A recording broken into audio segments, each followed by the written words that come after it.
ጤና ይስጥልን ውድ ተመልካቾቻችን የተለያዩ ዓለም አቀፋዊ ጉዳዮችን በጥልቀት የሚዳስሰው ኤንቢሲ ዓለም አቀፍ ተጀምሯል። እንደወትሮው ነጻነት ላቀውና ቢኒያም ካሴ አብረናችሁ ቆይታ የምናደርግ ይሆናል። ከኛ ጋር ሆኑ ተመልካቾች ነጽን ታዲያ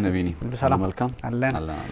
ያው እንግዲህ ከረቡ ፕሮግራማችን ሰፋ ያለውን ጉዳይ የያዘው የአሜሪካና የቻይና የንግድ ጦርነት ምን ይመስላል፣ የታሪፉን ጉዳይ ከዓለም አቀፍ ፖለቲካ አንፃር ምን አይነት ችግሮችን ሊፈጥር ይችላል፣ የቻይናና የአሜሪካ ሚዛን ምን ላይ ነው የሚለውን ነገር በስፋት አይተን ነበር። የተለያዩ ጉዳዮችንም በዛው አካባቢ አንስተናል። ዛሬ ደግሞ የዩክሬንና የሩሲያን ጦርነት የተመለከቱ መረጃዎችን ግምት ውስጥ ያስገባ ነገር ግን እዛ አካባቢ ያለውን የጂኦፖለቲካ ጉዳይ ወይንም ደግሞ ፖለቲካው ምን ላይ ነው ያለው፣ ተኩስ አቁም ይደረጋል ወይስ አይደረግም የሚለውን ሰፋ አድርገን እንመለከታለን። ከዛ በፊት ግን ዓለማችን ላይ በጣም ሜጀርሊ ቦልድ ሆነው የተከሰቱ ነገሮችን ማንሳት ይጠበቅብናል። የህንድና የፓኪስታን ውጥረት አሁን እንግዲህ ብዙ ትኩረት ያልተሰጠው የሚመስል ነገር ራሳቸው ዶናልድ ትራምፕ ጥያቄ እንኳን ሲጠየቁ ሁለቱ መሪዎች ነገሮችን ያስተካክሏቸዋል በሚል እንደው ነገሩን ጣልጣል አድርገውታል ከሚለው አንስቶ በጣም በዓለም አቀፍ ሚዲያዎች ላይ እናያለን። ግን ትኩረት ያላገኘ ጉዳይ ነው። ለሁለተኛ ቀን በነገራችን ላይ ተኩስ ተለዋውጠዋል የሁለቱ ኃይላት። እንደምታውቀው ፓኪስታንም ህንድም በካሽሚር ጉዳይ ጦርነት ውስጥ የነበሩ ናቸው። ብዙ የእንደዚህ አይነት ታሪክ ያላቸው ናቸው። የይገባኛል ጥያቄ እዚህ ካሽሚር አካባቢና ጃሙ ላይ ችግር እንዳለ ይታወቃል። አሁን ደግሞ 26 የሚሆኑ ቱሪስቶች እንግዲህ ህንድ በመታስተዳድር የካሽሚር አካባቢ ላይ በተሰነዘረ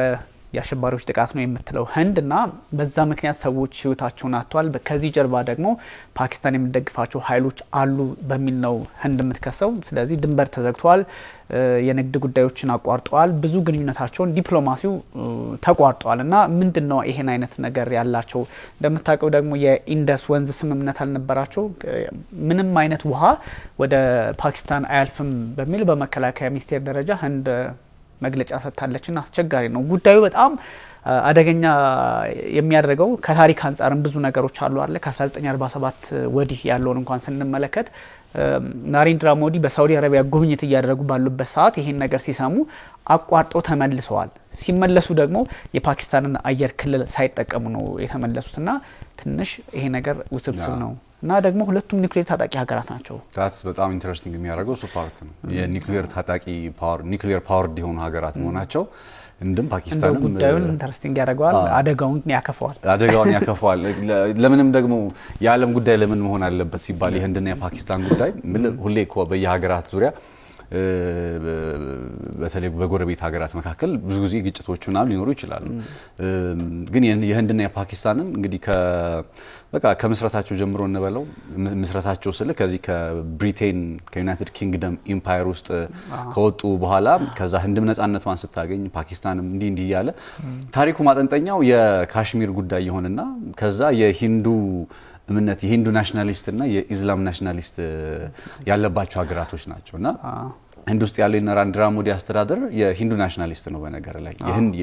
የሂንድ ብሔርተኛ ብለን የምንገልጸው አይነት አስተዳደር ነውና እስልምና እምነት ተከታዮች በጣም በከፍተኛ ደረጃ በህንድ ውስጥ ይገለላሉ፣ ጉዳት ይደርስባቸዋል። ምክንያቱም የሂንዱ ብሔርተኛ ስለሆነ የሀገሪቱ ስሪት ራሱ ወይራስ ደግሞ ፓኪስታን ውስጥ ከተመለከተው የኢስላም ናሽናሊስት ነው። በተቃራኒው የሂንዶች ፓኪስታን ውስጥ የሚኖሩ ሂንዶች የዛ ሰለባ ናቸው። የተለያየ ጉዳት ይደርስባቸዋል ምናምንና በሁለቱ ሀገራት መካከል ያለው ውጥረት አንደኛ የፖለቲካ ስሪታቸው የሀገራቱ ስሪት ራሱ አብሮት ይዞ የመጣ ጉዳይ ነው። ሁለተኛ እንግዲህ ኦልሞስት አንድ ግዛት ውስጥ አልነበሩ የነበሩት ህንድም ብትል ባንግላዴሽ፣ ፓኪስታን እነዚህ ሀገራት በአንድ ኢምፓየር ውስጥ የነበሩ ሀገራት ወይም ደግሞ በቀደመው ጊዜ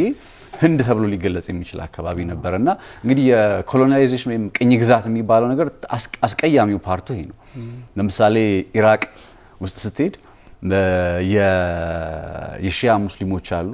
የሱኒ ሙስሊሞች አሉ እና ኩርዶች አሉ። አሁን ይሄንን አይነት ፎርሜሽን የመጣው 1920ዎቹ ላይ ነው ቅኝ ግዛትን ተከትሎ እንጂ ከዛ በፊት እንደዛ አይነት ስሪት አልነበረው። የህንድም ጉዳይ እና የፓኪስታን ጉዳይም ቅኝ ግዛትን ተከትሎ አሁን አፍሪካ ሀገር ውስጥ በጣም በተደጋጋሚ ከድንበር ጋር ያለው ውዝግብ ከሪሶርስ ጋር ያለው ውዝግብ ይገባኛል ውዝግብ የመሳሰሉት አብዛኛዎቹ በቅኝ ግዛት የተሰመረው መስመር ወይም ባውንደሪ ዲማርኬት የተደረገው እሱ ልክ አይደለም ነው አይደለ ብዙ ጊዜ ሀገራት የሚያወዛግባቸው አሁንም የህንድና የፓኪስታንም ጉዳይ ከዛ የተለየ መልክ የለው ከኮሎናይዜሽን ጋር የኮሎናይዜሽን ወይም የቅኝ ግዛት ውጤት ስለሆነና እንዳልከው ከዛ በተጨማሪ ደግሞ የኒውክሊየር ፓወር የሆኑ ሀገራት ናቸው ካሽሚር የሚባለው ግዛት ላይ ሁለቱም የኔ ነው የሚገባኛል ይያሉ የሚያነሱበት አለ የሚገርም ካናዳ ድረስ አሁን የካናዳ ውስጥ ከዚህ ጥቃት አሁን ከመድረሱ በፊት 26 ሰዎች ምናምን ከመገደላቸው በፊት ካናዳ ውስጥ የሂንዱ እምነት የቡድሃ እምነት ምናምን ያለባቸው ቴምፕሎች ቤተ መቅደሶች እነዛ ላይ የፓኪስታን ወይም ኢስላሚስት ናቸው የሚባሉ አይነት ስሪት ያላቸው ቡድኖች ጥቃት እያደረሱ ነበር ካናዳ ውስጥ እንግዲህ ያሰው ጉዳያቸው ከህንድና ከፓኪስታንም ተሻግሮ ዘው ካለው አካባቢ ተሻግሮ ረጅም እስከ ካናዳ ድረስ መጥቷልና አሁን ላይ ባሉበት በየትኛውም የዓለም ክፍል ላይ ኢትዮጵያ ውስጥ ለምሳሌ ሂንዶችና ፓኪስታኖች ከሆኑ ራይት ናው አብሮ መቀመጥ ይከብዳቸዋል በጣም ውስጥ ላይ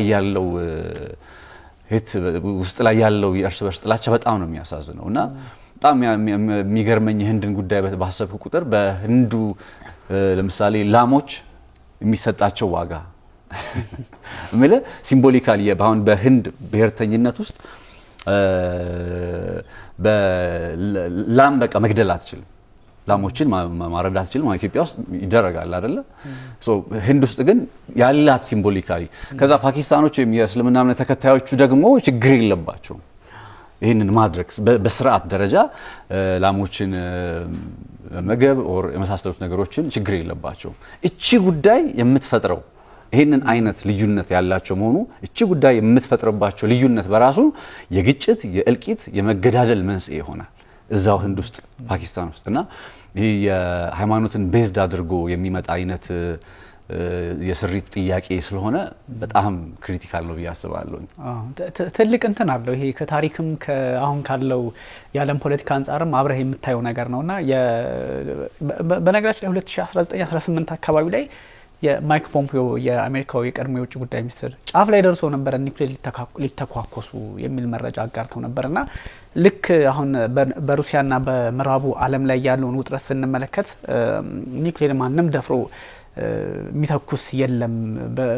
በታሪኩም በህይወትም በሰው ልጅ ታሪክም በዓለምም ላይ አይጫወትም እንደምንለው አይነት ላይ ሆን ይችላል እዛ አካባቢ እንዳልከው መሰረቱ ይሄ ጥላቻው የከረረ ነው ፕላስ ደግሞ ይሄ እምነት ቤዝ የሆኑ ነገሮች ደግሞ የሚያመጣው ጣጣ ስለሆነ አስቸጋሪ ነገር ሊፈጥር እንደሚችል ይገመታል ግን በጣም ትልቅ ጉዳይ ነው ዓለም ትኩረት ያልሰጠችበት የሚመስል ግን እንዳልከው ደግሞ የኒውክሌር ፓወር ሀገራት ግጭት እና በቀላሉ ሊተኳኩሱ የሚችሉበትን እድል ይሄ የጋዜጣዊ መግለጫዎቹ ጠንከር ያሉ መምጣታቸው የኢንደስ ወንዝ ጉዳይ እነዚህ ችግሮች ሲገቡ ወዲያውኑ እኮ ነው መተኳኮስ የጀመሩት ለተከታታይ 2 ቀናት እኛ እንግዲህ ስቱዲዮ እስከገባንበት ሰዓት ድረስና ትርጉሙ ከባድ ነው እዛ ሂማላያ ምናምን የሚባሉ ሪጅኖች አካባቢም ችግርም ኳላ አይደለ እነ ቻይናም ጋራ እነ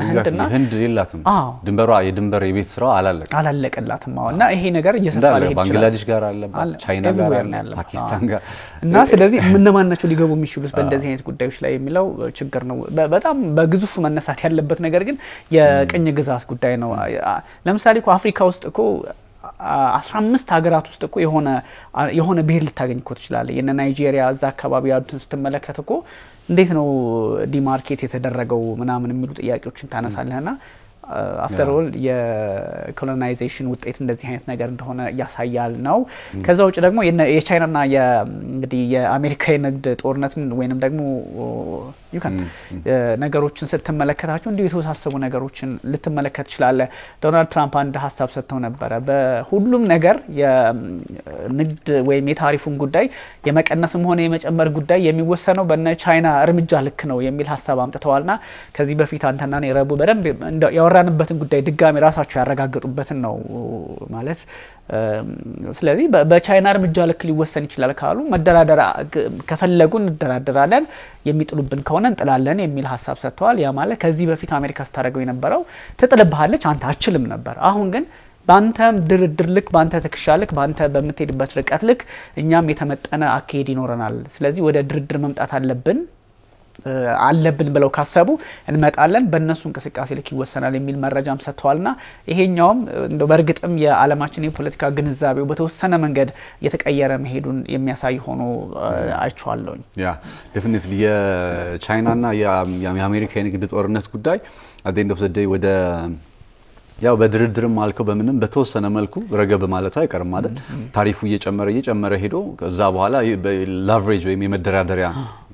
ካርዱን የመጫወቻ ካርዱን በእጁ ያዘው አካል ጥቅሙን ለማስከበር የሚሞክርበት አይነት የሚሆን ነው። ሶ የስምምነት ጉዳዮች ሊኖሩ ይችላሉ። የሚያየ ዘገባዎችንም ያየን ነበር በሁለቱም በአሜሪካና በቻይና መካከል because በንግድ ጦርነቱ ሁለቱም ሀገራት እንደሚጎዱ በደንብ ያውቁታል። አሁን ያው እንትና በቻይና በኩልም ራሷን ፕሩፍ የማድረግ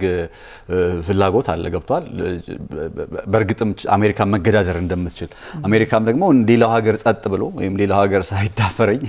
እንዴት ቻይና ተዳፈረችኝ አይነት ሴንስ ነው ያለው እነ ዶናልድ ትራምፕ ጋርና ይሄ በመካከላቸው ያለው እልክ የተወሰነ ጊዜ ያስቀጥለው ይችላል። በተለያየ ሁኔታ ውጥረቱን የንግድ ውጥረቱን አባብሶት ግን እንደዛም ሆኖ ሄዶ ስምምነት ሁኔታው ሊያልቅ የሚችልበት አይነት አጋጣሚ እንዳለ ፍንጭ የሚሰጡ ሁኔታዎች አሉ። የታሪፍ ጭማሪው ላይ 145% ከዛ 245% ገብቷል ይባላል። በመጪዎቹ ጊዜያት የታሪፉን ጭማሪ ወይም የማሳደግ ሂደቱን እስከዛ ድረስ ሊያደርጉት ይችላሉ ይባላል። ቻይናም በምላሹ የምትሰጠው ነገር አለ 125% ነው ታሪፍ ጥላል ያለችው የቻይና ተግባራዊ ያደረገችው። እንግዲህ ይሄን ሁሉ ውጥረት እየተከናወኑም ግን ስቲል በመካከላቸው ያለው የንግድ ልውውጥ ቆመ የምትለው አይደለም በተቻለ መጠን። ምክንያቱም አሜሪካ በቻይና ላይ 12% ገደማ ጥገኛ ነች። ማነው 10% ገደማ የንግድ አጋርነት አላት። ቻይና ደግሞ ወደ 13% ገደማ የንግድ አጋርነት አላት። ሶ ራይት ናው መላቀቅ አይችሉም። ምንም እንኳን ያለባቸው ውጥረት እንትን ቢሆንም አሁን ጊዜው በቃ ተብለው የሚቆራረጡበት ጊዜ አይደለም። እየቀነሱ መምጣት ይተበቀባቸዋል። በቀጣዮቹ አመታት እርስ በርስ ያላቸውን የንግድ ጥገኝነት እየቀነሱ ሲመጡ ነው ያኔ እኔም አሜሪካን አልፈልግም እኔም ቻይናን አልፈልግም ወደሚባልበት ደረጃ ላይ የሚመጡት። ዛትስ ዋይ አሁን ብዙ የክርክር ነጥቦች ምን ይሆኑ ከሆነ አይተሃል። ማን ከማን ጋር አብሮ ይቆማል? አሊያንስ እኛም አሁን ባለፈው ስናወራው ስንዳሰው የነበረው ሐሳብ አዲስ የኃይል አስተላለፍ ወይም ደግሞ ኢኮኖሚ አሊያንስ በመጣኔ ሀብት መነሻነት ታሳቢ ያደረገ የህብረት ወይም ትብብር አይነት ሁኔታ ልንመለከት እንችላለንና ትኩረት የተደረገበትም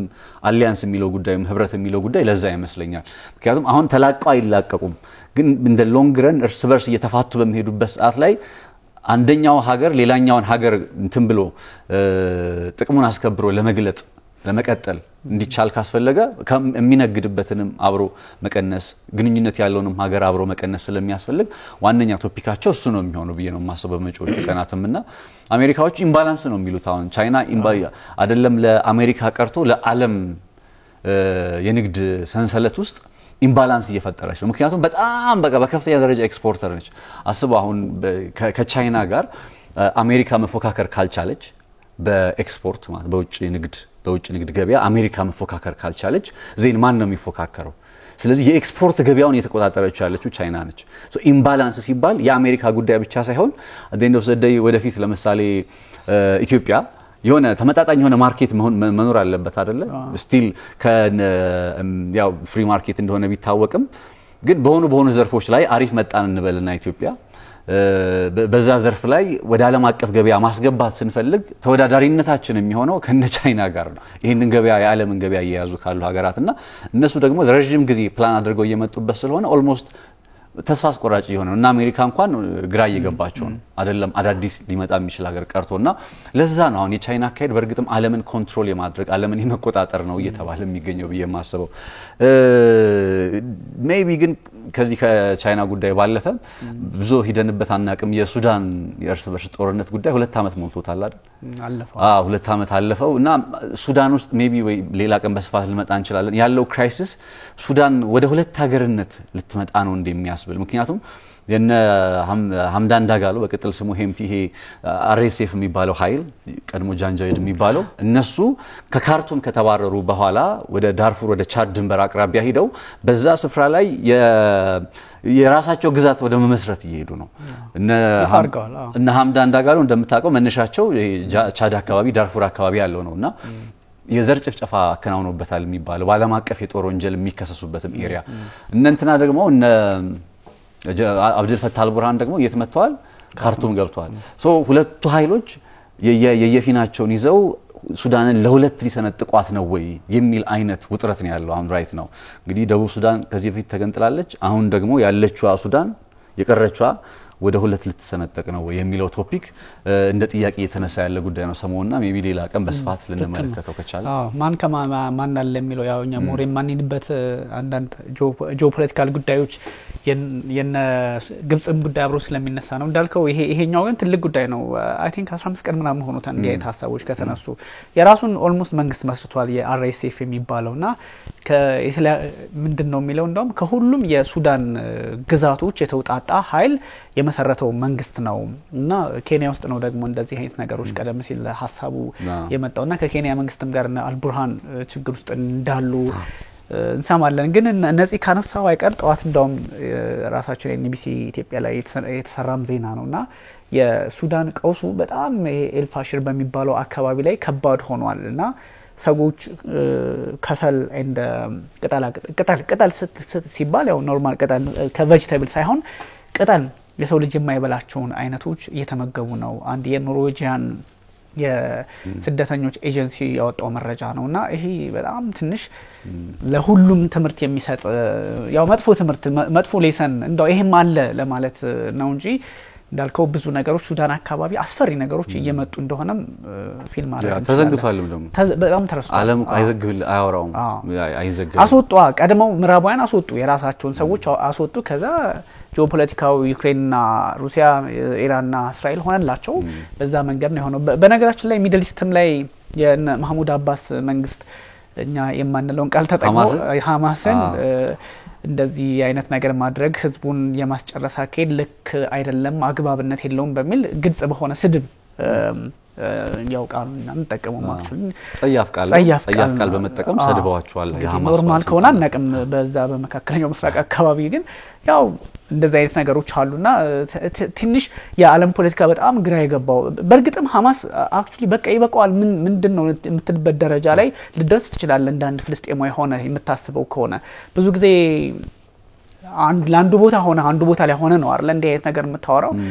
ምንድነው የቀረው ከዚህ በኋላ ህዝቡስ ከዚህ በኋላ ምንድነው መሆን ያለበትም ስትል ሐማስ የሆነ መፍትሄ ማምጣት አለበት አሁን በቃ ዋሬል ሆኖ መቀጠል የማያስፈልግበት ደረጃ ላይ መድረሱን መገንዘብ አለበት እና መሐሙድ አባስም ይሄን ሐሳብ ነው የሰጡትና ይሄኛው ትንሽ ሽፍት ያረገ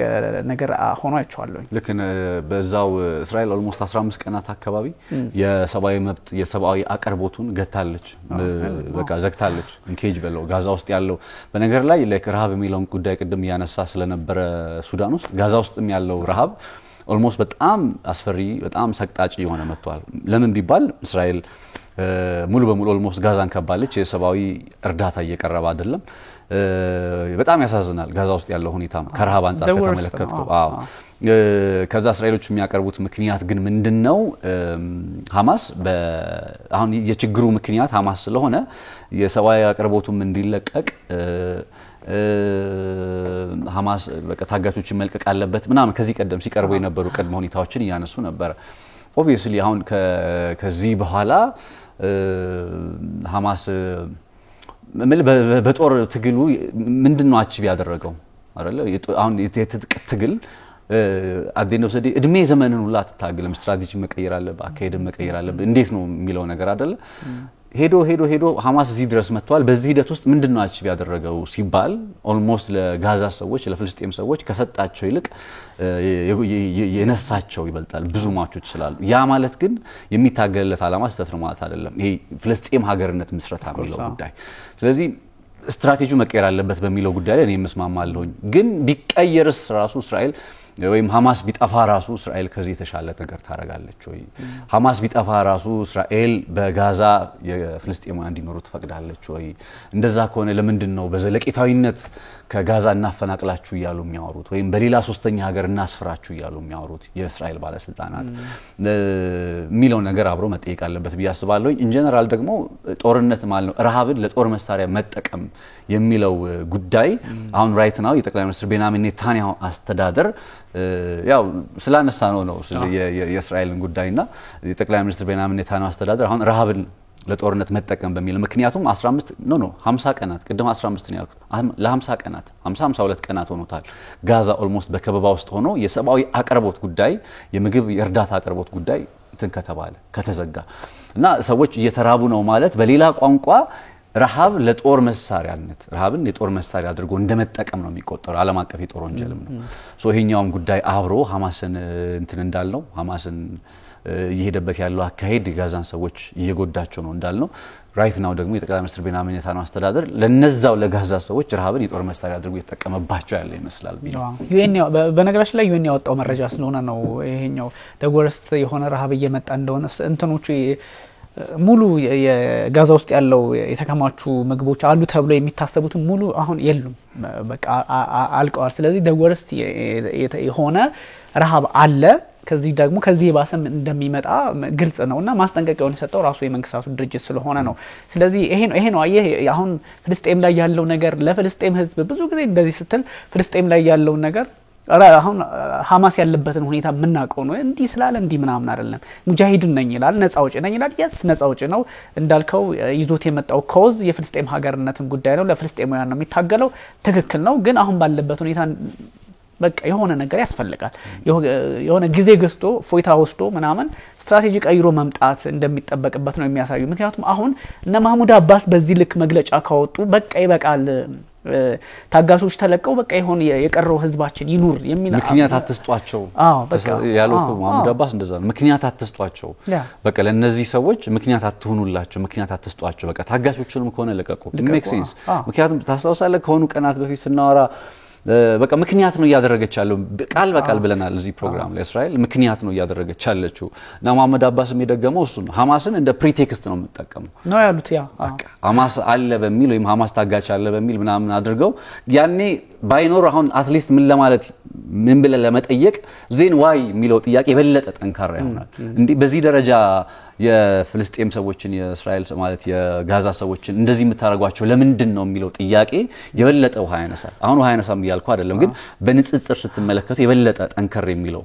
ምንም ምክንያት ከሌለ አሁን ግን ይሄን ጥያቄ ስታነሳ ቢኮዝ ታጋቾች አሉ ሐማስ አለ ይላሉ ምንም የማይካደው ግን ሐማስ ከመኖሩ በፊት ወይም ሐማስ ከመፈጠሩ በፊት ነው እስራኤል ዘፈረስትን አቅባ የተጀመረው በ1948 አይደል አሁን ከሐማስ ጋር እንደማይገናኝ ጠፍቶና አይደለም ገብቷል ይሄንን ስንል ወይ መሐሙድ አባስ ከሐማስ ጋር እንደማይገናኝ ጠፍቷቸው አይደለም ነገሩ እስራኤል ይሄንን አይነት ድርጊት የጀመረችው ሐማስ ከተመሰረተ በኋላ እንደሆነ ሳይገባቸው ቀርቶ አይደለም የቀድሞ ታሪክን በደንብ ያውቁታል ግን አትሊስት ምክንያት ለማሳጣት በሚል አሁን ሐማስ ለበቃ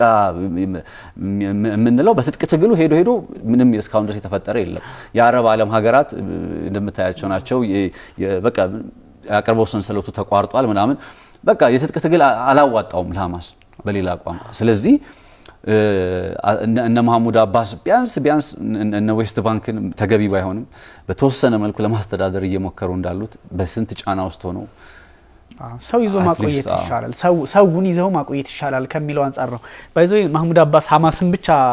እንደው በዛ አገላለጻቸው ተናገሩትን ብቻ ሳይሆን ምክንያት አትፍጠሩላት ለእስራኤል ማለት እስራኤል ይሄን ማድረጓን እናቃለን ተቀጥልበታለች የሚል ኮኖቴሽንም አለው ዞሮ ግን እንደዚህ አይነት ነገሮች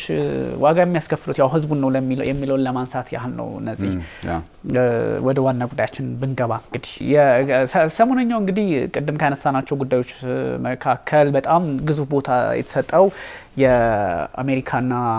የሩሲያ በዩክሬን ጦርነት ጉዳይ ላይ መነጋገር በርግጥ የአሜሪካና የሩሲያ መነጋገር የዩክሬን ጦርነት የመቋጨት ያህልን ብቻ ሳይሆን የሁለቱን ሀገራት ግንኙነት ዲፕሎማሲ የመመለስ አካሄድ እየሆነ መጥቷልና ምናልባት የአሜሪካ የመካከለኛው ምስራቅ ልዩ መልእክተኛ ስቲቭ ዊትኮቭ በተደጋጋሚ ነው አይደል ለአራት ጊዜ ያህል ነው ወደ ሩሲያ የሄዱት ባለፈው ፒተርስበርግ ነበሩ አሁን ደግሞ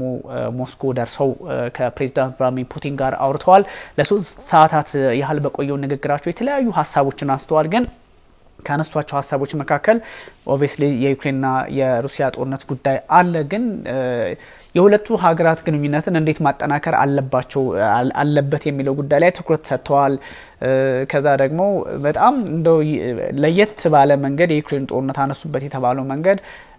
ከዚህ ከዓለም አቀፍ ጉዳዮች በተጨማሪ እንዴት ሁለቱ ሀገራት ተወካዮች የዩክሬንና የሩሲያ ፖለቲከኞች ተገናኝተው በጉዳዩ ላይ ቀጥታ ድርድር ያደርጋሉ የሚለው በተነጠለ መንገድ ለማየት ሞክረዋል የሚለው ነገር እጅግ ትንሽ ሀሳቦች እየተለያዩ መምጣታቸውን ያሳያል። ኮንስትራክቲቭ ወይም ደግሞ መልካም በነገራችን ላይ ዶናልድ ትራምፕ ከመጡ ወዲህ ንግግሮች በሙሉ መልካም ናቸው፣ ኮንስትራክቲቭ ናቸው፣ ገንቢ ናቸው የሚሉ ነገሮችን ነው የምናየውና ይሁን እሺ ገንቢ ናቸው፣ ሚድል ኢስትም ላይ ገንቢ ናቸው፣ ግን አንዳች አዲስ ነገር አላየንም፣ የሩሲያና ዩክሬን ጦርነትም ላይ ገንቢ ናቸው የሚሉ ሀሳቦችን እንሰማለን። ትራምፕም ራሳቸው በትሩዝ ሶሻል ሚዲያቸው ላይ መልካም የሚባል ውይይት ዊትኮፍ እና ፑቲን አድርገዋል ለ3 ሰዓታት ያህል። ስለዚህ በቅርቡ እንደውም ስምምነት ላይ ባለፈውም ብለነው ነበር፣ አሁንም ደግሞ ራሳቸው ዶናልድ ትራምፕ በቅርቡ ስምምነት ላይ ይደርሳሉ የሚል ሀሳብ ሰጥተዋልና ትንሽ የሚያስቸግረው ነገር የሩሲያና የአሜሪካን አቋም ከማንጸባረቅ አንጻር ሩሲያና አሜሪካ ሁለቱ በሚሰሩ ስራ ልክ አሁን እንደምታዩ በነገራችን ላይ ግልጽ የሆኑ ነገሮችን አውሮፓ በተለይ የአውሮፓ ህብረት የዩክሬንን ጉዳይ የዩክሬንን ኬዝ ይዞ ፍርድ ቤት እንደመቆም ያህል ነገር ወይንም ደግሞ የዩክሬንን ጉዳይ ይዞ እንደመከራከር በጣም በተለየና በሚደንቅ ሁኔታ ደግሞ አሜሪካ አሁንም ምክንያቱም ያቀረበቻቸውን ሰነዶች ምናምን ስትመለከት የሩሲያን ጉዳይ የሩሲያን ሀሳብ ይዛ ነው ወደ ዩክሬንና ወደ አውሮፓ ህብረት እየቀረበች ያለችው። ወይንም ደግሞ ፕሮፖዛላቸውም ከዚህ በፊት ያቀረቡት ባለፈው ሳምንት አካባቢ ለንደን ላይ አንድ ጉባኤ ያልነበራቸው 5 ሀገራት ጀርመን፣ ፈረንሳይ፣ ብሪታንያ፣ ዩናይትድ ኪንግደም እና ዩክሬንና ማነች ራሷ የአሜሪካ ተወካዮች የነበሩበት በዚህ ላይ በነበሩ ውይይቶች የተደረገው ነገር አንደኛ አሜሪካ እነዚህ 4 ግዛቶች በተለይም ክራይሚያን ባለፈው ወርተናል 4ቱን ግዛቶች ጨምሮ ወደ ሩሲያ አሳልፎ የመስጠት አይነት ዝንባሌ ያሳየ ሰነድ ሰጠች ነው የሚባለው። በርግጥ ፐብሊክሊ የወጣ መረጃ አይደለም እና ሮይተርስ ናቸው ይዘውት የወጡት። ከዛ ደግሞ አውሮፓ ህብረትና ዩክሬን ደግሞ ባንድ በኩል ሆነው የግዛቶቹ ጉዳይ የሚወሰነው አሁንኑ ተኩስ አቁም ከተደረገ በኋላ ከተኩስ አቁም በኋላ በሚደረጉ ድርድር ሂደቶች ለውይይት መቅረብ ያለባቸው ናቸው የሚል ሀሳብ ሰጡ። የዩክሬን ፕሬዝዳንት ደግሞ እንደምታውቀው ክሪሚያ የራሳችን የታሪካዊ ግዛት ናት የሚል ሀሳብ ሰጡና እኔ በጣም የደነቀኝ ነገር ዋሽንግተን የሞስኮን ሀሳብ ይዛ የሞስኮን ፍላጎት ግንዛቤ ውስጥ ያስገባ የፖለቲካ ድርድር ውስጥ እንደገባች ይሰማኛልና አውሮፓው ያው ድሮም ከዩክሬን ጋር አብሮ ስለሚሰራ ግልጽ ነው። ያ ምን አሁን ድርድር ተጀመረ ከተባለ ራሱ ኦልሞስት ወር ያለፈ ነው። በአሜሪካና ሩሲያንና ዩክሬንን ማደራደር ጀመረች ከተባለበት ጊዜ አንስቶ አሁን በዚህ ጊዜ ሂደት ውስጥ እንግዲህ 45 ቀን ኮን ኤግዛክትሊ በዚህ ጊዜ ሂደት ውስጥ ከምን ነጥብ ላይ ተነስተው ምን ነጥብ ላይ ደርሰዋል ዩክሬንና ሩሲያ። ሌላኛው ነገር ደግሞ ወደ ሰላም እንደሚባለው ወደ ሰላም ድርድር ወይም ወደ ተኩስ አቁም በምን ያክል ደረጃ ቀርበዋል የሚሉት ነገሮች አይ ቲንክ መፈተሽ ያለበት እሱ ነው። አሁን 45 ቀን ሞላ። ዊትኮፍ 4 ጊዜ ወደ እንትን ተመላለሰ ወደ ዩክሬን ወደ ሩሲያ ተመላለሰ። ከዊትኮፍ በፊትም እንደምታስታውሰው ኬት ኬሎግ የሚባለው እንዲሁ የሌላኛው የአሜሪካ መልእክተኛ የነበረው የዶናልድ ትራምፕ ልዩ መልእክተኛ የሚባለው በሩሲያና በዩክሬን ፑቲንን አግኝቶት ነበር።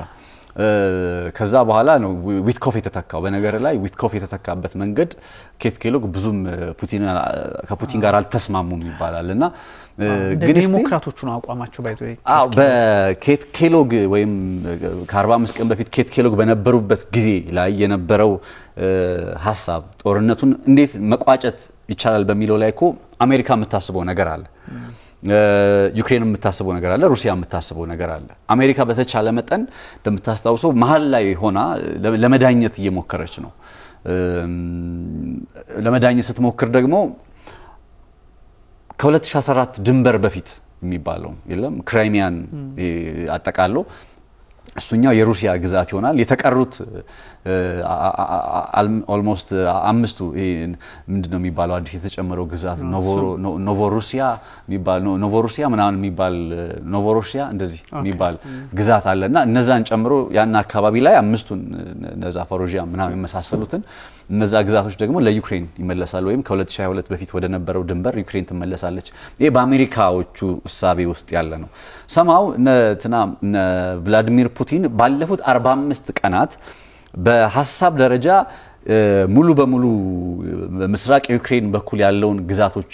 ለእንትና መልሰው ወይም አሁን 20% 20% የያዙትን የዩክሬን ግዛት መልሰው ክሪሚያን ቢይዙ ስቲል ያዋጣቸዋል። ክሪሚያን መውሰድ ቢችሉ ከዚህ ጦርነት ውስጥ ማለት ነው። መውሰድ ቢችሉ ማለት ኦፊሻሊ ማለት አሁን እኮ አንድ ማወቅ ያለብን ነገር በዓለም አቀፍ ደረጃ ተቀባይነት ከሌለው እውቅና ከሌለው አንድ ነገር ሪኮግኒሽን መሰረታዊ የስቴት ፎርሜሽን መሰረታዊ አንኳር ነጥብ ስለሆነ ሪኮግኒሽን ከሌለው ክሪሚያን እንትና ወስጃለሁ ማለቷ ሩሲያ ወስጃለሁ ማለቷ በዛ አካባቢ ላይ የምታደርገው እንቅስቃሴ ምንም ነፃነት አይኖራትም፣ እንደፈለገች መሆን አትችልም። ስለዚህ ሪኮግኒሽኑ በጣም ማተር ስለሚያደርግ ክሪሚያን እና አሜሪካ ሪኮግናይዝ የሚያደርጉላት ከሆነ በዓለም አቀፍ ደረጃ በሌላ ቋንቋ ሩሲያ ማለት ዩክሬን ራሷ ክሪሚያ የምትባለው ግዛት የሩሲያ ነች ብላ ሪኮግናይዝ የምታደርግ ከሆነ በጣም ትልቅ አቺቭመንት ነው በዚህ ሂደት ውስጥ ማለት ነው ለነ ቭላዲሚር ፑቲን። ቀደም ብለው ከነበሩበት አምስቱንም ወይም አራቱንም ምስራቅ ዩክሬን ላይ ያሉ ግዛቶችን ሙሉ በሙሉ ጠቅልለን እንወስዳለን 20% አንመልስም ከሚለው ነጥብ ባለፉት 45 ቀናት እስከምን ድረስ መጥተዋል? እስከ ምስራቅ ዩክሬን ላይ ያል ማለት የክራይሚያ የሚባለውን ግዛት ሴባስቶፖል የሚባለው ወደብ ያለበትን ስፍራ ብቻ በቃ እሱ ብቻ ይበቃናል። የጥቁር ባህር ዋነኛ ስለ ጥቁር ባህር ከዚህ በፊት በደንብ ስላወራን የጥቁር ባህር ዋነኛ ስትራቴጂካዊ ወደብ ያለበትን ስፍራ ከያዙ ይበቃናል ወደሚል አይነት ነጥብ ውስጥ መጥተዋል። አሁን በዚህ ሁኔታ ውስጥ ነው የእነንትና አስተዳደር የነ ዘለንስኪ አስተዳደር እነ ትራምፕም ወደ ስምምነት መጣን የሚሉትን ነገር በተደጋጋሚ ሲያነሱ የነበረው ከንትን 20% የተወሰደበትን ግዛት ማስመለስ ችሎ የዘለንስኪ አስተዳደር ስቲል ግን ስለምን ጥያቄ ማቅረብ ጀመረ? አሁን ክራይሚያ የሚባለው ግዛትም ሴባስቶፖል ያለበት ወደብም እሱም የግድ መምጣት አለበት አለ። ደስ መልሶ ናቸው ነት አስበው እንግዲህ ጦርነቱን ሊቋጭ የሚችልበት ስቴፑ የመጣ የሆነ የተሻሻለ መጥቶ ዘለንስኪም እሺ 20% ግዛት የተወሰደብኝ ይመለስልሃል። እንግዲህ እነዛ ሩሲያ ስንት ደም ከ2022 ጀምሮ ስንት ዋጋ የከፈለችባቸውን በጦር መሳሪያ በላይነት ሴኩር ያደረገቻቸውን ኤሪያዎች እነሱ ይመለሱልሃል። ሴባስቶፖል የሚባለው ወደብ ያለበት ክራይሚያን ግን አሳልፈ ተሰጣለ ሲባል እንዴት ሆኖ ተባለ። ከዚህ ጀርባ ደግሞ ያለው ቅድም ያነሳቸው የአውሮፓውያኖቹ ፍላጎት አለ። አውሮፓውያኖቹ የክራይሚያን በማጣት ውስጥ ምን እንደሚያጡ ግልጽ ነው። ለአውሮፓውያኖቹ አሁን ዩክሬን ጉዳይ አይደለም ትልቁ ስጋታቸው፣ የደህንነት ስጋት ነው። የራሳቸው ደህንነታችን በቀጣይ ጊዜ ይጠበቃል። እንደምታውቀው ካሊንግራድ በምትባለው ፖላንድ ውስጥ ያለችው ስፍራን በሁለተኛ የዓለም ጦርነት ውስጥ ልክ እንዳሁን ክራይሚያን ከዩክሬን ሴኩር ያደረጉ እንዳሉት እነ ቭላዲሚር ፑቲን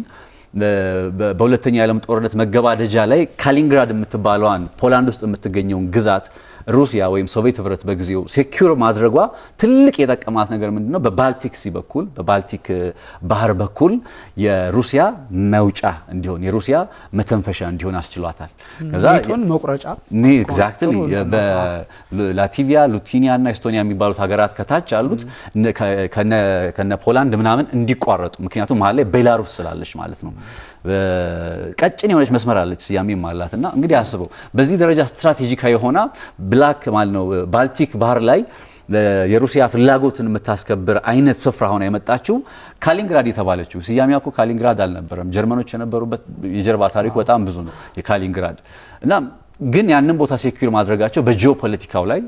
በጣም ጠቅሟቸዋል። አሁን ያንን ሴኩር ማድረጋቸው እንግዲህ ኔቶን እስከ መክፈል ድረስ ካደረሳቸው ባልቲክ ባህር ላይ መግቢያ መውጫ እንዲሆን ካደረጋቸው ኦልሞስት 6 ወር 7 ወር ገደማ ደግሞ ሞቃታማ ነው። ይሄ አሁን ባልቲክ ወደብ ላይ ካሊንግራድ ላይ ያለው ወደባቸው ሞቃት የፖርት ዋርም ፖርት የምንለው አለ ሞቃታማ ወደብ እንደነ ሴባስቶፖል ባይሆንም አመቱ ሙሉ ግን 6 ወር ምናምን ሞቃታማ ነው የሚሆነው። ያንን ሴኩር አድርገዋል። አሁን በክራይሚያ በኩል ደግሞ ሴባስቶፖልን ሴኩር አደረጉ። በጥቁር ባህር ላይ ይሄን ሴኩር አደረጉ ማለት ለአውሮፓ ሌላ የደህንነት ስጋት ነው። በዛ አካባቢ ላይ እንደምታውቀው የኔቶ አባል ለማድረግ ጥረት የሚያደርጉባቸው እነ ማልዶቫ እነ ጆርጂያ የመሳሰሉ ሀገራት አሉ። በቃ እነዛም ጉዳይ ያከተመለት ይመጣል ሴባስቶፖል ላይ ሴኩር ካደረገች። ስለዚህ የአውሮፓ ሀገራት አሁን ክራይሚያን በፍጹም ለዩክሬን አንሰጥም ለሩሲያ አንሰጥም በሚል በዘለንስኪ አማካኝነት እየተከራከሩ ወይም እየተሟገቱ ያለው ከዚህ አንፃር ነው ብያስባለሁኝና በዚህ ሁኔታ ውስጥ ነው እንግዲህ ዊትኮፍ ሄደው ከፑቲን ጋር ውይይት አድርገው የሆነ ተስፋ ሰጪ ሊባል የሚችል አይነት ነገር አድርገዋል ቢባልም ስቲል ግን እነ ዘለንስኪ ከቆሙበት አንፃር ምናልባትም አሜሪካ ከተወሰነ ጊዜ በኋላ በቃ የራሳችሁ ጉዳይ ብላ ጥላቸው ልትወጣ ወደምትችልበት ደረጃ ትመጣ ይሆን የሚል ጥያቄ ያስነሳል። በጣም ተቀራረቡ ሲባል እየተራረቁ ተስማሙ ልትል ወደምትችልበት ደረጃ ሲመጣ ዘለንስኪ ሐሳቡን ሲቀይር እንደዚህ እና እየሰለቻቸው መጥቷል አሜሪካዎቹ ቱ ቢሆንስ ልክ ነው እንደው ደስ ማይል ነገር ነው ያልኩ እኔ ምንድነው ፍላጎታቸው ትላለ አንዳንዴ እንግዲህ በእርግጥ አሁን በቀረቡት ሐሳቦች ላይ ጄዲ ቫንስ የአሜሪካው ምክትል ፕሬዝዳንት ጭምር አንዳንድ ሐሳቦችንም ስትመለከት እነዚህ አራት ግዛቶች ላይ ራሱ ከክራይሚያ ውጭ ያለውንም ግምት ውስጥ ያስገባ በዛው ላይ ባሉበት ቆይተው ይነጋገሩ የሚል አይነት ነገር ስላለው ምናልባት አራቱን እንደው የሚለው ነገር ያጠራጠር ወይም ደግሞ እንደው ኖ ቢሉም ልክ ናቸው ትላለ ክሪሚያም ሲወሰድ ልክ ነው ማለትም ባይሆንም ግን አሁን ባለው ሁኔታ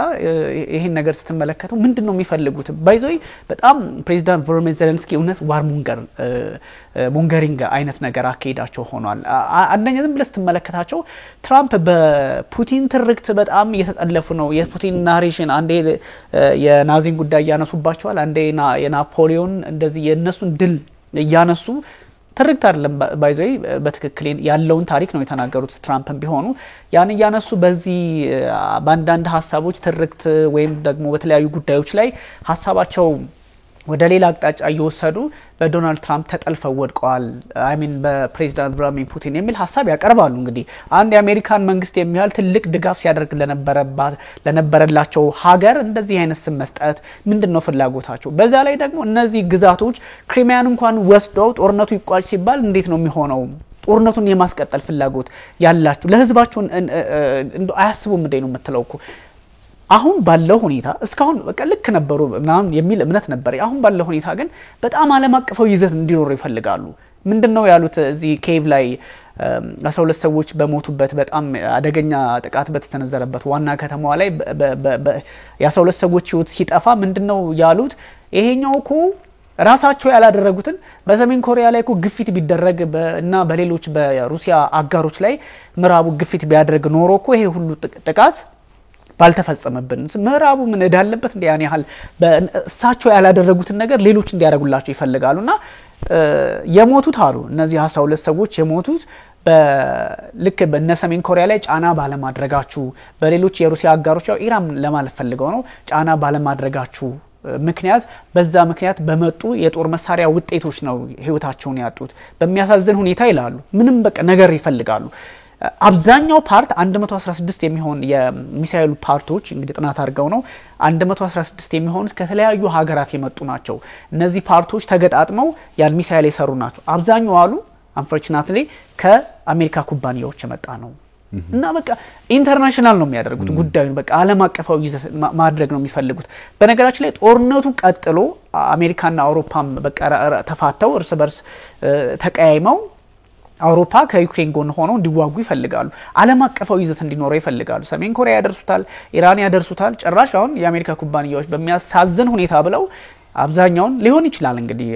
የካፒታሊዝም ዓለም ያለበት ስለሆነ ሊሆን ይችላል ግን ነገሩን እንደ አትሊስት ለዲፕሎማሲ እንኳን ቆጠባ ያደርጉት ምንድነው የሚፈልጉት ይሄን ስትመለከት እነ ጄዲ ቫንስ አይ ሞከርን ተፈለጉ ይስማሙ ካልፈለጉ እንግዲህ ውሳኔው የሁለቱ ኃይሎች ነው አሉ ምክትል ፕሬዝዳንቱ ዶናልድ ትራምፕ ደግሞ በሚገርም ሁኔታ እኛ ብዙ ጥረቶች አድርገናል ሩሲያ ላይ በርግጥ በዚህ ጥቃት ላይ ለመጀመሪያ ጊዜ ፑቲን አላስደሰቱኝም ምንድነው አስቀይመውኛል አይነት ስሜት ያለው ነገር ልክ ያው በደንብ አላወገዟቸውም ግን ትክክል አላደረጉም ደስ የሚል ነገር አድርገዋል ይሄን ጥቃት በተመለከተ ብለው ትራምፕ ፑቲንን ተናግረዋቸዋል ከዛ እንደውም ትሩ ሶሻል ሚዲያቸው ላይ ስታፕ ቭላድሚር ስታፕ ብለው ጽፈዋል በቃ ሌላ ነገር ማብራሪያ ምንም የለውም ማስጠንቀቂያ ነው ወይስ ልመና ነው የምትለው ነገር የለም ፑቲንን በማህበራዊ ትስስር ገጽ ላይ ማስጠንቀቂያ ሰጠው ወይ መልእክት ስትልክለት አስበው ትራምፕ ያስቃሉ እኮ አንተ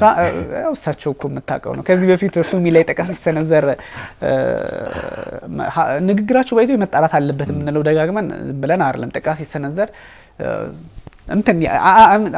የአሜሪካ ፕሬዚዳንት ስለዚህ ሁሉ ነገር አውቃለሁ የሚለው ነገር እንዳይቀርባቸው ጥቃት እንደሚሰነዘር ሰምቼ ነበር የሚል መረጃ ኮስቶ ነው ሲጣራ የለም የቻይናው ታሪፍ ጋርም እንደራደር ይያሉ ነው አሉ ሲጠየቁ አረኛ እንዲህ አይነት ነገር ነሺ ጂንፒንግ አናቅም አሉና በጣም ያሉት ነገር ከፈለጉ ከዚህ በፊት ብዙ ነገሮች ብለዋቸዋል ዘለንስኪን እንግዲህ አንደኛ ባለፈው አውርተንበታል አቅሞትን ማወቅ ነበረበት በ20 እጥፍ የሚገዝፍን ኃይል ጦርነት ውስጥ መግባት አይጠበቅብህም ጦርነት ውስጥ ገባ እኮ አሸንፋለሁ ብለ ጉዳዮችን ካልኩሌት አድርገህ ነው እንጂ ዝም ብለ መግባት የለብህም አሉ ዲክታተር ምናምን ከሚለው ባሻገር ትላንት ደግሞ እንግዲህ እኛ ሞክረናል በሩሲያም ላይ ግፊት እያደረግን ነው ዩክሬንንም ወደ ድርድር እንድትመጣ እየሞከርን ነው ካልሆነ እኛ ወክአውት እናረጋለን እንወጣለን ወተን ስንሄድ ደግሞ የምናደርገው ነገር ምንድነው ፕሬዚዳንት ቮሎዲሚር ዜሌንስኪ ይሞክሩት ለሚቀጥሉት 3 አመታት ላለፉት 3 አመታት እንዳረጉት ለሚቀጥሉት 3 አመታት ይዋጉና ሙሉ ለሙሉ ዩክሬንን አሳልፈው እስከሚሰጡ ለሚቀጥሉት 3 አመታት እንዳለፉት 3 አመታት ይሞክሩ ለዛውም አሜሪካ በሌለችበት 3 አመታት ይቆያሉ አይቆዩም የሚለው እንዳለ ሆኖ ስለዚህ እኛ ልንወጣ እንችላለን አሉ በጣም ከባድ የዲፕሎማሲ ስብራት ነው አውሮፓው በርግጥ በጣም ሞግዷል ሞገደኛ ሆኖ ቀጥሏል አሳልፎም አይሰጥም ከራሱ አንፃር ነው አንድ CNN ይዞት የወጣው መረጃ እየተመለከትኩ ነበር በጣም ይሄ ዴንጀረስ የሆነ ሜሴጅ ነው የሚልከው ግዛቶችን ለሩሲያ አሳልፎ መስጠት የሚሰጠው ትርጓሜ ቀላል አይደለም ምክንያቱም እዛ አካባቢ እንደምታቀው ልክ እንደ አፍሪካ ሀገራት እኮ ልቅ ያለ እንትን ዲማርኬሽን የለውም አይደል በተለይ በዚህ በእንትኑ ጉዳይ በሶቪየቶች ጊዜ በነበረበት ንትርክ አይነት እዚህ ምስራቅ አውሮፓ ላይ የተለያዩ ጥያቄዎች አሉና ከዛ አንፃር በጣም መጥፎ ትርጉም የሚሰጥ ነው ስለዚህ ለፑቲን አሁን ክሬሚያን መስጠት ራሱ አንዳንድ ታሪካዊ ጥያቄ አንዳንድ ደግሞ እንዲሰጣ ገባ ያለባቸውን አካባቢዎች የሆኑ ሀገራት እንዲወስዱ እዛው አውሮፓም የሆነ ነገር ይፈጥራል ራሳቸው ለትራምፕም ይፈጥርላቸዋል ከዛም ባሻገር ግን እንደነ ሺ ጂንፒንግ ያሉ መሪዎች ደግሞ አካባቢያቸው ላይ ያሉትን ቦታዎች ይገባኛል የሚሏቸውን ለመጠቅለል በጣም አደገኛ መልእክት ይልካል በሚል የኤዥያ የአሜሪካ አጋሮች የአውሮፓ የአሜሪካ አጋሮች ሐሳብ ሲሰጡ ነበርና ዘለንስኪ ልክ አይደሉም ማለት አይደለም ወይ ትግዛው ይሆን ሩሲያ ትግዛው ይሆን ክሪሚያን ማለት ለምሳሌ አሜሪካ ተስፋፋ ወይ አሜሪካ ግዛቷ አሁን ያለበት ደረጃ ላይ ሲመጣ እነ ቴክሳስ እና አላስካ ምናምን እየተገዙ አይደለ ከሜክሲኮ ይገዛል ከሩሲያ ይገዛል በገንዘብ እየለወጡ ነው የመጣችው በመለኛውን ያነሳው ለምንድነው የክራይሚያ የሚባለው ፓርት ይነሳል ኦብቪየስሊ ለሩሲያ መስጠት ልክ ነው ወይስ አይደለም ባለም አቀፍ ህግ ወይም ደግሞ እኮ በጉልበት የአንድን ሀገር ግዛት መጠቅለል ልክ አይደለም ግን at the end of the day አሁን የክሪሚያን ጉዳይ የተለየ የሚያደርገው በየ ማስተባው ነገር ምንድነው ክራይሚያ በታሪክ የዩክሬን አካል የሆነበት መንገድ ምክንያቱም ለምሳሌ ኢትዮጵያና ኤርትራ ጉዳይ አለ ኢትዮጵያና ኤርትራ ጉዳይ ከዛ በአልጀርስ ስምምነት ተቋጨ በአልጀርስ ስምምነት ሲቋጭ ይሄ እንደዚህ ነው ይሄ ወደዛ ነው የሚለው ነገር ውሳኔ ተደረሰ ጦርነት ተደርጎ ነበር የጦርነቱ ቤዚካሊ ምክንያቱ የድንበር ጉዳይ እንዳልሆነ ያው ክሊር ቢሆንም ግን የድንበሩ ጉዳይ በአልጀርስ ላይ ሲቋጭ በስምምነት ነው ተቋጨው ይሄ ወደዚህ ይሁን ይሄ ወደዚህ ግዛት እንዲ ነው ባለም አቀፍ ያው በተደራደሩት መጠን በጊዜው የነበሩ ሰዎች አይደለ እና ሰብን ጨምሮ በተደራደሩት መጠን ነው የዲፋይን የተደረገው ላቭሬጁ እጃቸው ላይ በምን ያክል ነበር የሚለው ነገር ሶ የክራይሚያም የምናምን ጉዳይ ሄዶ በድርድር ጠረጴዛ ላይ ነገሩ ምክንያቱም ዋንስ ጦርነቱ ስለተነሳ አሁን የተነሳ ጦርነትን ከዛ በኋላ ደግሞ ሩሲያ ይዛው የቆየችውን አካባቢ ከመለስ ብለ እንዲ መሆን አልነበረበትም በሚል መከራከር አትችልም ኦሬዲ ሆኗል ተረዳኛል ኦሬዲ የሆነ ነገር መሆን አልነበረበትም ብለል ተከራከር አትችልም አሁን እነ ቻይና የመሳሰሉት ሀገራት በዙሪያቸው ያሉ ሀገራትን መሆን የለበትም ትላለ በጉልበት ግዛት ማስፋፋት ይሄኛውን የተለየ የሚያደርገው ግን ኦሬዲ ሆኗል ከሆነ በኋላ እንዴት ነው የሚቋጨው ሲባል በጦር መሳሪያ ነገሩን ከታየ በኋላ በድርድር በንግግር ምናምን አሁን እንትና እየሞከሩ እንዳለው እነ አሜሪካ እየሞከሩ እንዳለው በድርድር በንግግር ነው ሊቋጭ የሚችለው ኦሬዲ ስለሆነ ስለዚህ ያ የሆነ ጉዳይ በሚቋጭበት ሰዓት ላይ እንዴት ነው የሚቋጨው ሲባል ክሪሚያን በተመለከተ ክሪሚያ ቀድሞውንም የጦርነት አካል የነበረች ፈረንሳይ እና ዩናይትድ ኪንግደም ከሩሲያ ጋር ሲዋጉባት የነበረች በ1850ዎቹ ላይ ነው የክሪሚያ ጦርነት የነበረው መለስ ብሎ ወደ ኋላ የሚታወሰው ከዛም በፊት በነበረው ጊዜ በጣም ስትራቴጂካዊ የሆነ ስፍራ ስለሆነ በተደጋጋሚ የሚነሱ ነገሮች ነበሩ ከክሪሚያ ጋር በተገናኘ ከዛም ደግሞ ሩሲያ በታሪክ ክሪሚያን ለዩክሬን የሰጠችበት መንገድ አይደለ በችሮታ ወይም በስጦታ መልክ የሚል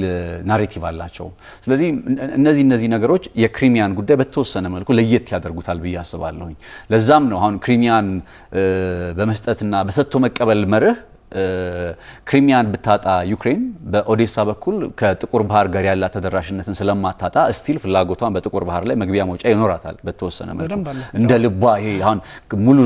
ክሪሚያን በሚያዝ አይነት ነው ባይባልም ግን ስቲል በጥቁር ባህር ላይ አክሰስ አላት ዩክሬን ደን ደግሞ ምን ሴቭ ታደርጋለች የተቀረው ከዚህ በኋላ ያለው አሁን 20% ይዟል ዩክሬኖች አይደለ ከክሪሚያ ውጭ ነው በነገር ላይ 20% ሩሲያዎች ከዚህ በኋላ ደግሞ በሚቀረው ጊዜ ጦርነቱ በቀጠለ መጠን ሙሉ በሙሉ መላው ዩክሬን እንዳትያዝ ወይም እነ ኬቭ ጭምር ቅድም ስትል እንደነበረው በሩሲያ ወታደራዊ ኃይል ቁጥጥር ስር እንዳይወርቁ ማድረግ የሚችልበት አሁን እንትን ነው ምንድነው ጥቅምና ጉዳቱን ማመዛዘን ነው መጥፎ ቢሆንም ክሪሚያን መስጠት የመጥፎ ደግሞ አለ ኬቭ ድረስን ሙሉ ሊያሳጣ የሚችል ስለዚህ ከሁለቱ የትኛው ይሻላል ማንን ሰጥቶ ማንን ማዳን ይቻላል በሚለው መርህ ላይ ነው የአውሮፓ ሀገራቱ ቅድም እንዳልኩ ለራሳቸው ጥቅም ነው ዩክሬንን እየፈለጓት ያሉት ለራሳቸው ፍላጎት አለብን ለሚሉ ደህንነት ፍላጎት እንጂ ሪሊ የዩክሬን ጉዳይ ያን ያክል ገዷቸው ምናምን አይደለም ያነሳሉ የቭላዲሚር ፑቲን አስተዳደር አሁን በክሪሚያ ውስጥ ከወሰደና ከተቀለለ በሌሎችም ሀገራት ላይ ብለው እነ ፊንላንድ ስጋት ያነሳሉ ሊጠቀለለን ይችላል ይያሉ በዛው በኤስቶኒያ እና ሊቱዌኒያ የመሳሰሉ የኔቶ አባል ሀገራት የሆኑትም ያልሆኑትም እነ ቡልጋሪያ እነ ሮማኒያ የመሳሰሉት የሚያነሱት እንትን ሊኖር ይችላል ስጋት ሊኖር ይችላል ግን በመርህ ደረጃ ከዚህ ቀደም በነበረው ሂደት ላይ I mean እነ ኤስቶኒያ እና ሊቱዌኒያ የመሳሰሉት ሀገራት የኔቶ አባል ሲሆኑ ቭላዲሚር ፑቲን በስልጣን ላይ ነበሩ እቺ ሩሲያ እንዳሁን ወታደራዊ አቅም የላትም ባንልም ግን የሶቪየት ህብረት ቀሪት መሆኗን የሶቪየት ህብረት ወራሽ መሆኗን መርሳት የለብንም ደካማ ወታደራዊ አቅም አላት ብያላምንም ከነንተን አንፃር ከነ ሩሲያ ማለት ከነ ዩክሬን አንፃር ማለት ነው ምንም ጥያቄ የለም ስለዚህ እነ ኤስቶኒያ እና ሊቱዌኒያ እና ላትቪያ የመሳሰሉት ሀገራት የኔቶ አባል ሲሆኑ ዝም ብላ ነበር ሩሲያ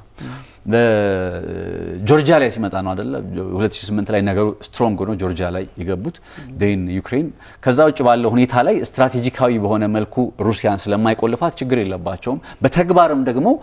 አላየናቸውም እስካሁን ድረስ የጆርጂያ ላይ ያየነው ነገር አለ ግን ጆርጂያ ማልዶቫ እና ዩክሬን ከዚህ በፊት ስላወራ ነው ኤክሰፕሽናሊ መታየት አለባቸው ከሌሎቹ ሀገራት ይልቅ ስለዚህ አሁን አስበው ካሊንግራድ ልውሰድባት ብትል ሩሲያን በቃ እንደዛ እንደማለት ነው አሁን ራይት ናው የክሪሚያ ጉዳይ አብሮ መታሰብ ያለበት ብዬ ማስበውና የነ ቭላዲሚር ፑቲን አስተዳደር የምዕራቡ ዓለም ሀገራት ናሬት እንደሚያደርጉት ወይም የምዕራቡ ዓለም መገናኛ ብዙሃን እንደ ፍሬም እንደሚያደርጉት ስቶሪያቸውን አሁን በክሪሚያን ከያዘ በኋላ ቀጣይ ደግሞ ሌሎችን ሀገራት እንዲግዛቱን ያሰፋ ይቀጥላል ላድርግ ቢልም አይችልም ካቀም ጉዳይ ብቻ ሳይሆን በዓለም አቀፍ ደረጃ የሚደርሰውን ውግዘት በዓለም አቀፍ ደረጃ እና አሜሪካም ደግሞ በዚህ ደረጃ ዝም አይሉም አሁን ኤስቶኒያ ውስጥ ላትቪያ ውስጥ ምናምን ልግባቢል ማለት ነው ስለዚህ ፖላንድ ውስጥ ቢገባ ለምሳሌ ባለፈው ታስታውሳለህ ዶናልድ ትራምፕ ምንድነው ያለው አም ኮሚትድ ቱ ፖላንድ ያለ የፖላንዱ ጋዜጠኛ ጠይቆ ሲያወራ ነበር የሆነ የተለየ እይታ ያላቸው ሀገራት አሉ ዛው ከሩሲያ አጠገብ ስለዚህ እንደሚቀርበው አይደለም ናሬቲቭ ልልፈልግ እነዚህኞቹ ለትርክታቸው የዲፌንስ በጀታቸውን ለመጨመር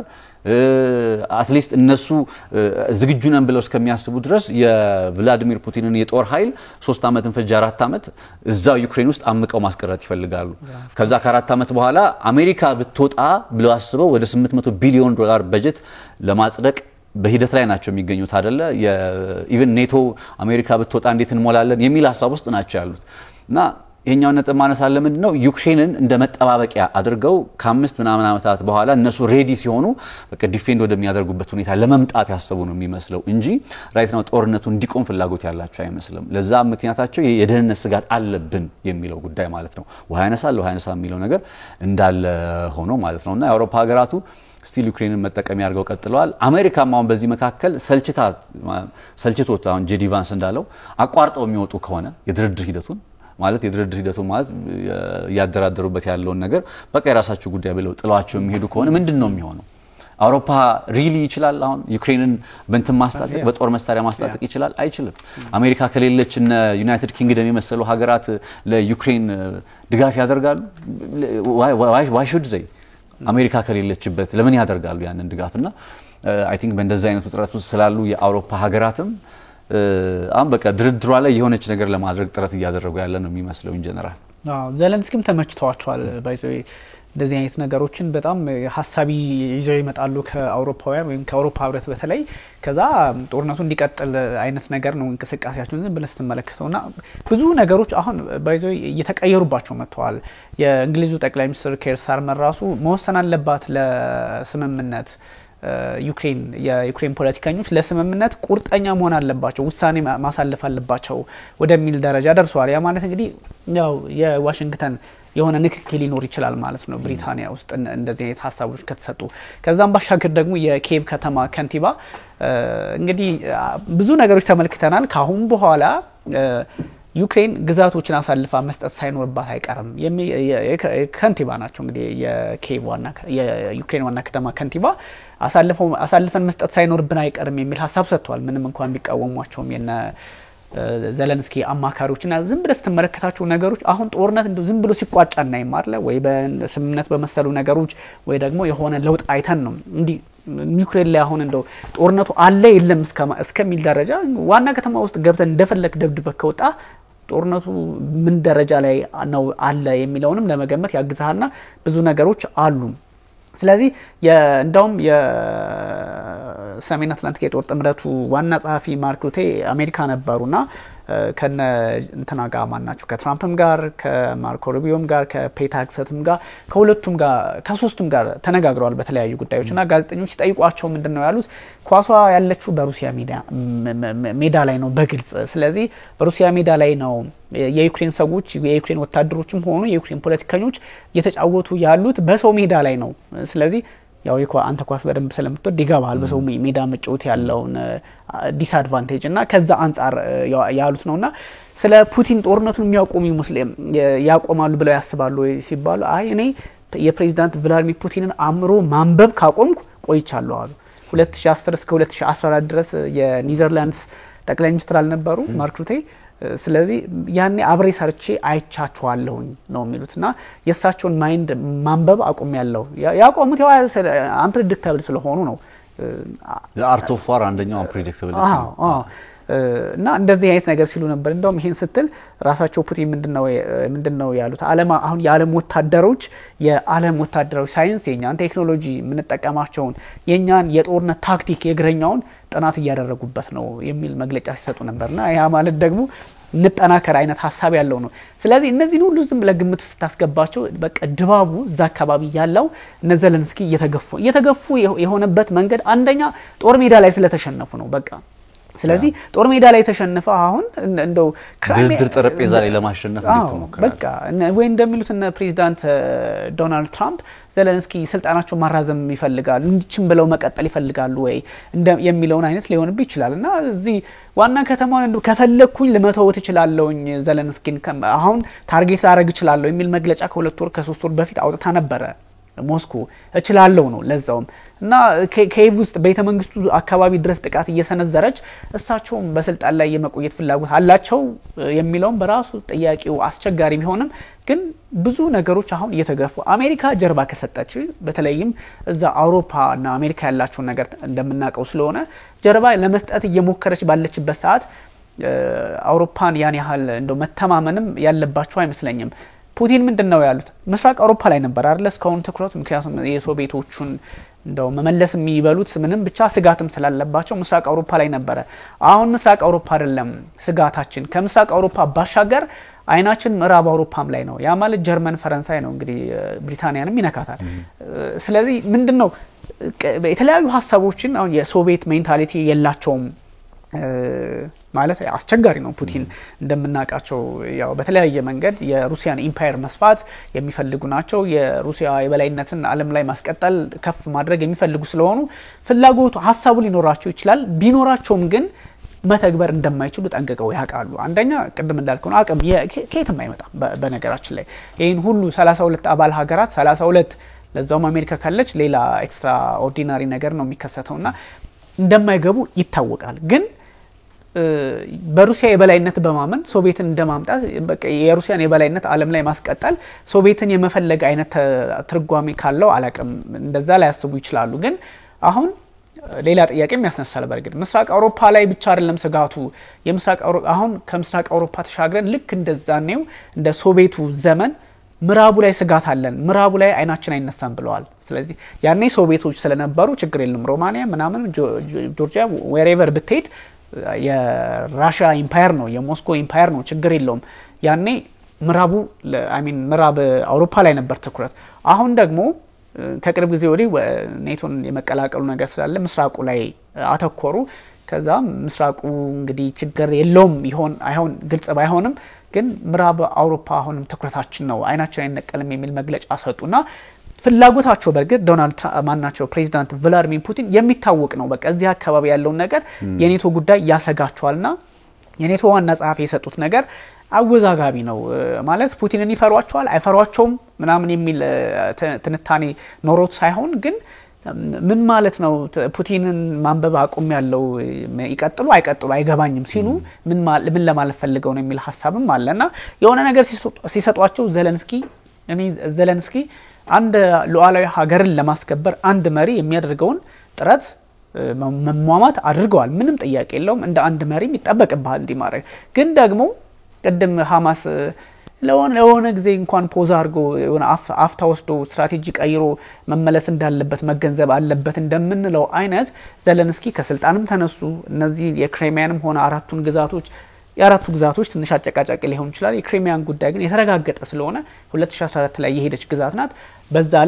በዛ ማቀፍ ልክ ማሰብ የሚችል የፖለቲካ መለሳለስ ሊኖራቸው ይገባል ይሄ የማይሆን ከሆነ ግን አሁንም ስጋቱ በጣም ትሪኪ ስምምነቶችን ያያየን ነው ትሪኪ ስምምነት ስለ አሁን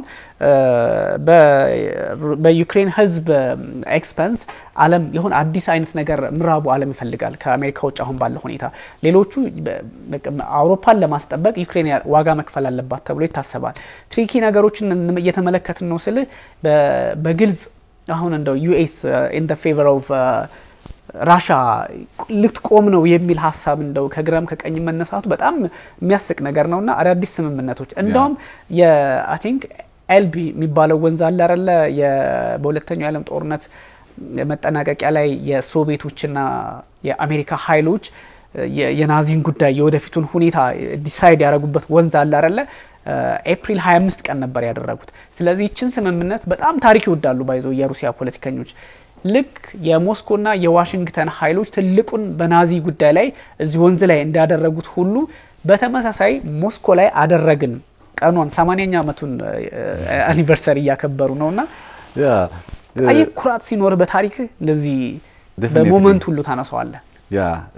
አሪፍ ነው የገለጽከው ተስፋፊው ማን ነው አሁን እንደ ኢምፓየር የተስፋፋ ያለው አካል ማን ነው የሚለው ነገር አይ ቲንክ ብናናሳው ብዬ ስላሰብኩኝ ነው ለምሳሌ ኔቶ አይደለም ወይ እንደ ኢምፓየር እኮ እየሰፋ ያለው ከቭላዲሚር ፑቲን ይልቅ ከቀዝቃዛው ጦርነት በኋላ ወይም ከበርሊን ግንብ መፈረካከስ በኋላ ቀዝቃዛው ጦርነት ብሎ አሁን ስምምነት አለ ለሚለው ነገር ሆልድ እናድርገውና then ከዛ በኋላ እየተስፋፋ አዝም እንደ ኢምፓየር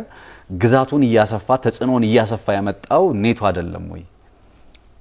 ፑቲን ነው ወይ እንደዛ ፑቲን አላደረገም እኮ ወይም ሩሲያ አላደረገችም ሩሲያ ከቀዝቃዛው ጦርነት በኋላ በቃ አለቀ እዛ ጋር ተስማሙም አልተስማሙም አለቀ ቀዝቃዛው ጦርነት ከዛ በኋላ በነበረው ጊዜ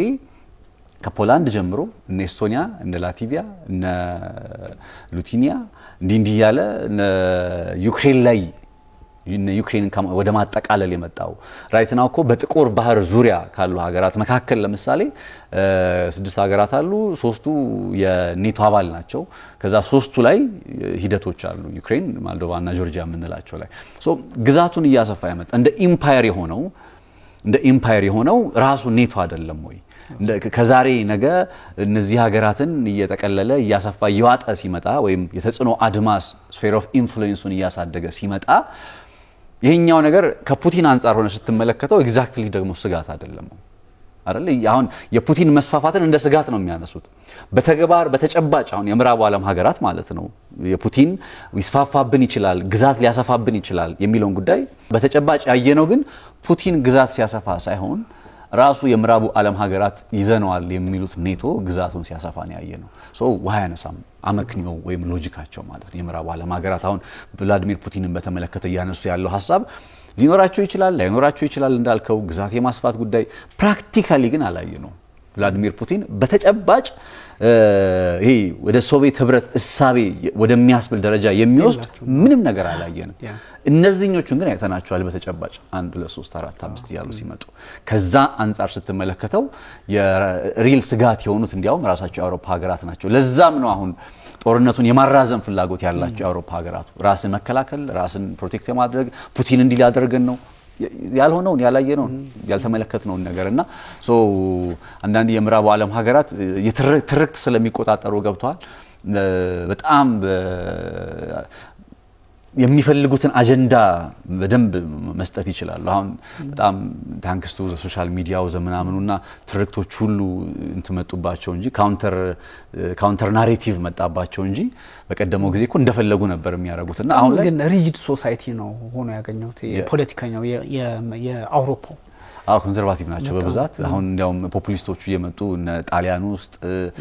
አይፈልጉም አሁን የጣሊያን ፖፑሊስቶች የፈረንሳይ ፖፑሊስቶች የስፔን እንዲህ ፖፑሊስት ያለባቸው ሀገራት ውስጥ ለሩሲያ ድጋፍና ማለት ለዩክሬን የጦር መሳሪያ ድጋፍና አድርግ የመሳሰሉት ነገሮችን አሁን ሜሎኒ ቆይ እስኪ ነገር ድጋሚ እናስበው ይላሉ ፈረንሳይ ውስጥ እነዛኞቹ እነ አለ ተቃውሞ አላቸው ገብቷል አይደለ ይሄኛው ነገር ኮንሰርቫቲቭ የነበረው ማህበረሰብ ግን ስቲል በቀደመው በቃ ናሬቲቭ ባለፉት 70 80 ዓመታት በመጣው ናሬቲቭ ውስጥ የቆየውን ትርክት ስለሆነ ይዞ የሚገልጸው እዛው ተቸካይ ነው የሚባል ነገር አለ ያና እንደዛ አይነት ካራክተር አለው በደንብምና ሄዶ ግን ይሄ ጦርነት አሁን ሁለት ነገሮች መጠናቀቂያ ይኖሩታል ኢንሾርት በሁለት ደቂቃ ውስጥ ወይም በአንድ ደቂቃ ውስጥ ለመግለጽ በስምምነት ነገሩን የሚጨርሱት ከሆነ የሚስማሙ ከሆነ ኦኬ ሰየው ክራይሚያ የምትባለው ግዛት የዩክሬን ሳትሆን የሩሲያ ሆና የመጠናቀቁ አይነት አካሄድ ኦልሞስት 90% አራቱ የምስራቅ ዩክሬን ግዛቶች እነዚህኞቹ ደግሞ የዩክሬን ይሆናሉ ምክንያቱም ዛፋሮዥያ የሚባለው የኒውክሊየር ኃይል ማመንጫ ያለበት ጣቢያ አለ አይደል አሜሪካዎቹ እሱን ለሩሲያ መስጠት አይፈልጉም ከዛ የእርዝ ማዕድናት አለ እሱንም መስጠት አይፈልጉም እዛ ላይ ሶ ክራይሚያን ሰጥቶ መገላገል ይፈልጋሉ ያዋጣቸዋል አሜሪካዎቹ ዩክሬን ብትጎዳም ባትጎዳም ያው የጦር መሳሪያ ማለት የጃዞር ጦርነት ወይም ፕሮክሲ ዋር መድናኸሪያ ስለሆነች የዩክሬን አሳዛኝ ባለ ታሪክ ነች እሷ ሶ አንደኛው ቅርጽ የሚሆነው በክሪሚያ ጉዳይ ይሆናል ያ ካልሆነና ማይስማማ አሁን ዩክሬን ማትስማማ ከሆነ በየቀረበ ባለው ሐሳብ ማትስማማ ከሆነ ቭላዲሚር ፑቲን ማለት ዶናልድ ትራምፕ የጦር መሳሪያ ድጋፍም አላረግም ብለዋል ከዚህ በፊት እንዳየው ጥለው ይወጣሉ ዴን አውሮፓ ሀገራት የተወሰነ ይጋጋጣሉ የተወሰነ ጥረት ያደርጋሉ ግን ያው እንደዛ የሚለው ምንም ተስፋ የሚኖረው ነገር የሚኖር አይመስለኝም ጦርነቱ ከመቀጠል ውጪ እነ ቭላዲሚር ፑቲን አሁን ዶናልድ ትራምፕና ምናምን ያቀረቡ ባሉት ሐሳብ የማይስማሙ ከሆነ የለም ምስራቅ ዩክሬንንም መያዝ አለብን ምናምን የሚለው አይነት ከሆነ ደግሞ ዶናልድ ትራምፕ ወደ ጦርነቱ አሁን አልፈልገውም ይያለ ወዳለው ጦርነት ሊገባ የሚችልበት አይነት እድል ሊፈጠር ይችላል ሶስት ሴናሪዮች ሜቢ ሊኖሩ ይችላሉ ያስባሉ ቢኒ ባለቀ ሰዓት አነሳው ጥሩ ጉዳይ ነበር ይሄኛው አስቸጋሪ የሚያደርገው ምን መሰለ ካልተስማማችን በእነዚህ በአራቱ ግዛቶች በእነዛ ዛፖሪዥያ ሉሃንስክ ዶኔትስክ ምናምን በእነዚህ ላይ ካልተስማሙ የሚሆነው ምን ይሆናል መሰለ ዶናልድ ትራምፕና እና ፕሬዚዳንት ቭላዲሚር ፑቲን ስምምነት ይደርሳሉ ስምምነት የሚደረሰው ምንድነው ትራምፕ ዩክሬን ላይ በዩክሬን በኩል ሊያገኙ የነበረውን የነዚህ የሬር እርዝ ማቴሪያል ሚነራል ጉዳዮችን በእነ ፕሬዚዳንት ቭላዲሚር ፑቲን በኩል ሴኩር ሊያደርጉ ይችላሉ ትራምፕ ፑቲንም ራሳቸው ሲያነሱት የነበረ ጉዳይ ስለሆነ እነሱ ጋር የሚያገኙትን እኛም ጋር ያገኙታል የሚል የመደራደሪያ ሐሳብ ይዘው ሊመጡ ይችላሉና እንዳልከው እኔ ደግሞ ፑቲን እነዚህ አራት ግዛቶችን ይበቃናል ምክንያቱም ከዚህ በፊት አንደኛ የነዚህ የሩሲያ ግዛቶች የሩስኪ ቋንቋ ተናጋሪ ሰዎች ያሉባቸው ስለሆኑ ተበድለዋል በደል ተፈጽሞባቸዋልና እንዲበደሉ አንፈቅድም የሚል የሆነ አቋም አላቸውና ከዛ አንፃር ከብዙ ወይም ይሄ ባፈር ዞን ከማበጀትም አንፃር ሜቢ ኖ ሊሉ የሚችሉበትን ማጋጣሚ ሊፈጠር ይችላል እንዳልከው ግን የተለያዩ ከሶስቱ አይወጣም አክቹሊ በዚህ አይነት አካሄድ ሊቋጭ ይችላል ግን ሜቢ አንፕሬዲክታቢሊቲ ይኖራሉ በጣም በጣም አንፕሬዲክታቢሊቲ ይኖራል እሺ ቴንክ ዩ ቢኒ በጣም አመሰግናለሁ በጣም ውድ ተመልካቾቻችን ተከታተሉት የነበረው ኤንቢሲ ዓለም አቀፍ ነው የተለያዩ ዓለም አቀፋዊ ጉዳዮችን በጥልቀት ዳሰናል በተለይም የሩሲያና ዩክሬን ጦርነት የተመለከቱ መረጃዎችን እንዲሁም የአውሮፓ ህብረት ሀገራትና አሜሪካ አቋማቸው ምን ሊሆን ይችላል የሚለውን በስፋት ዳሰነዋል እንደወትሮው ነጻነት ላቀውና ቢኒያም ካሴ አብረናችሁ ቆይታ አድርገናል ቸር ጊዜ ይሁንላችሁ